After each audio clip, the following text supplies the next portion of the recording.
So I've been watching Battlestar Galactica. It's a rewatch. And I'm really confused because, in a lot of ways, just like watching The X-Files, where I feel like Chris Carter himself lost the plot, I also am wondering if the writers of Battlestar Galactica also lost the plot. Now, I am on season 3, episode 11, Rapture.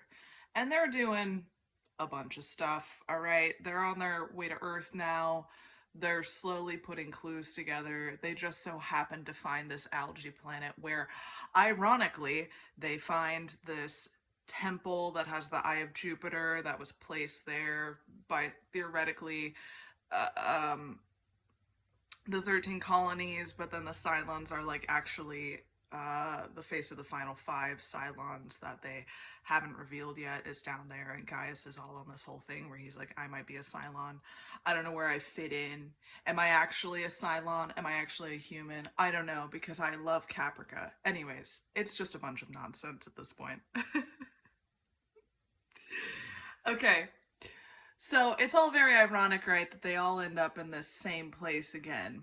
And what I think is interesting is that the Cylons and the humans are very well intertwined, almost as if they've always existed together, which like isn't the case, right? Because Cylon technology is like it's technology, it's robotics, it's programming, it's built. Whereas humanity, evolved over time through blah blah blah blah blah blah. Um, so the whole thing that they're saying in the beginning of the show is all of this has happened before and all of this will happen again. And you have Gaius with his hallucinations of number six slash Caprica, and they're all intertwined and weird and sexual. And he's all, who am I? And she's all, you are gonna care for this last child that's our child and the face of God and blah blah blah. And it's all very weird, and it's religious in this way that makes me think that it's very weird that they're monotheistic because also they're robots. And I really can't figure that out. And what I think is most frustrating for me on the rewatch is that on every single episode there is a little beginning to the previously on. And in the beginning is, these are the Cylons. They were created by humans. There are many models, and they have a plan. And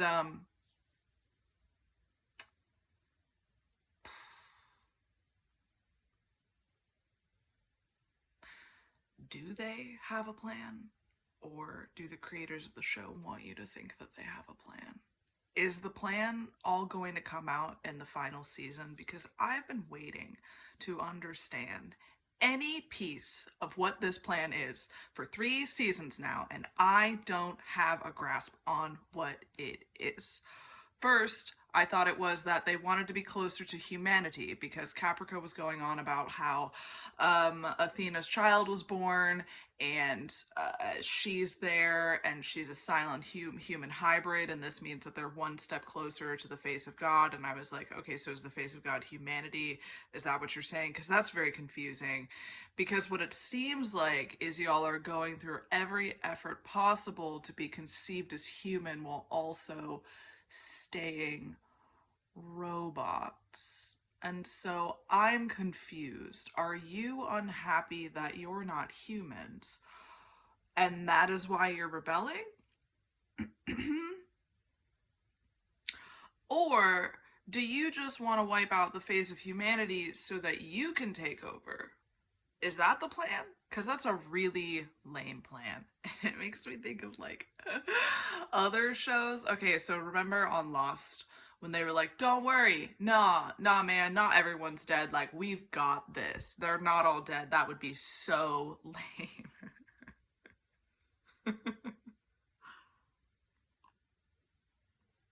and then, and then they were all dead. So, I already know who some of the final five Cylons are. I can remember who two of them are, and I'm really just interested to getting to the end of that. I don't remember how Gaius ends up back on the ship, so I'm interested in getting into that. And I just love Laura Roslin. She is the best. I have always secretly hoped that Bill and Laura are more than friends and that he is sticking it to her. They low-key allude to that, but I think that they're just BFs.